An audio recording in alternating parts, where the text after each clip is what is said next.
Well, it looks like this HP Pavilion 7840 might be the replacement. If you can see, it's a lot bigger than that machine, but it will still fit as far as I've measured. There are some modifications that will need to be done, of course. All I remember is I did work for somebody once. They ended up giving me this machine. It was actually in use in our old apartment as a separate machine. I don't remember what in the hell I actually even used it for, but I had it as a separate machine with its own CRT monitor, because we didn't have LCDs handy in those days. Originally came with Millennium. Jesus Christ, how horrible. It's got an Intel Celeron 766. That was a 667 Pentium 3, so this is maybe a little bit slower. It says 64 mega RAM, but I probably had upgraded that. It says a 30 gig hard drive. Who knows what the hell is in there now.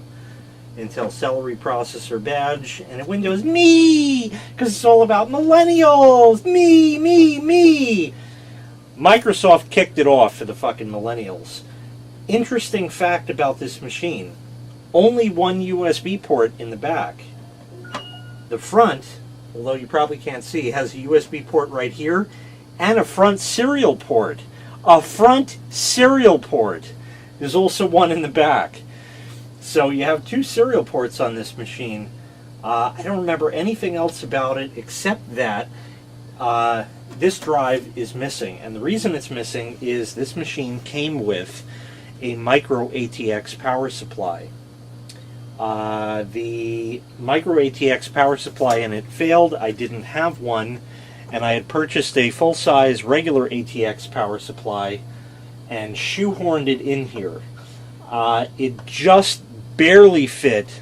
I remember it was a nightmarish process, so that supply probably isn't ever coming out again unless I take a angle grinder to this machine. It's big, bulky, and ugly, I know. I don't know how loud it is. We're going to find out. And this is seemingly the replacement for that. The other machine I had that was a Pentium 3 is a 600 megahertz machine, and that would work, except it doesn't fit in the cabinet that I have. So this is the next best option. The drive that was in here was too long. This is like a shorty drive. It had a CD-ROM and a CDRW, so I took that drive out because I didn't need it anyway. There's a full-size ATX supply in here. This has not been powered on we've been in the house for 11 years. Did I ever use it in the house? Don't know. So it could be 11 years since this has been turned on. I'm going to throw the master switch in the back. Powered on. Keyboard initialized. Hey! Go into setup and see what it says. See what it says. Entering setup.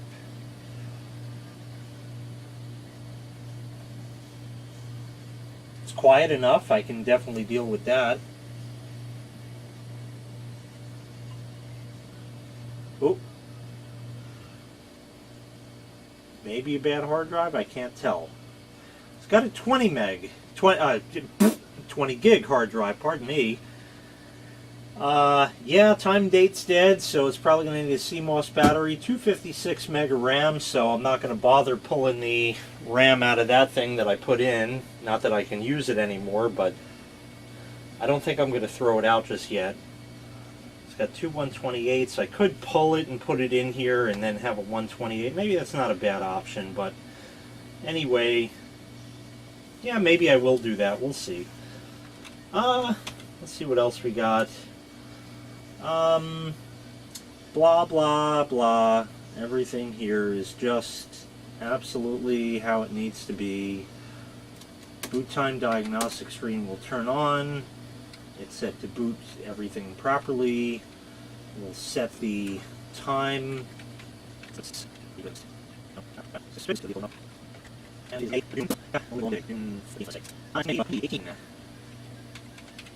Exit saving changes, and let's see if it'll boot. And we'll open it up and take a look inside.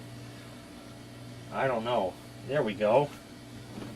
Intel Celeron, it does its full RAM count now. I don't know how to do the auto thing anymore. It used to just be that button, but something got concocted somewhere. So there's our 256.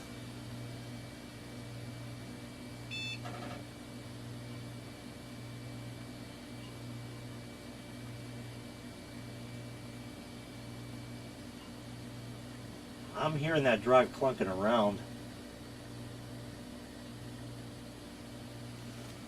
But it's loading otherwise. I don't know if you can see. There's a little yellow light for the hard drive indicator on it. I'm going to keep listening. Well, no, it's doing things. It smells like it's been sitting for a long time.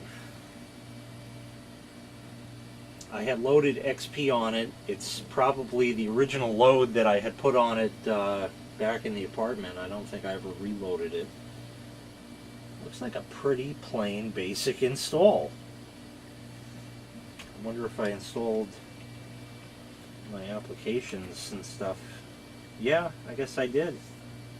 Everything's severely outdated, but you know, could theoretically save me the trouble of not, well, yeah, not reinstalling the OS, but I probably should anyway. But let's shut her down and open it up and see if I can make the modification that I need to. I'll go ahead and remove the thumb screws.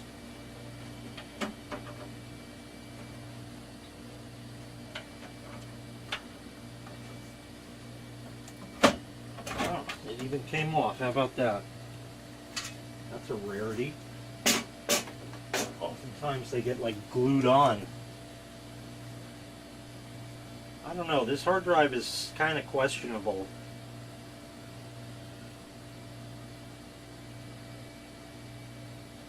There's not much to see in it either.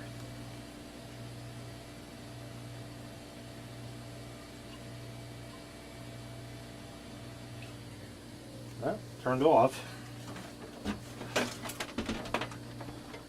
It's got a thing for the fan. Let's take that out so we can look.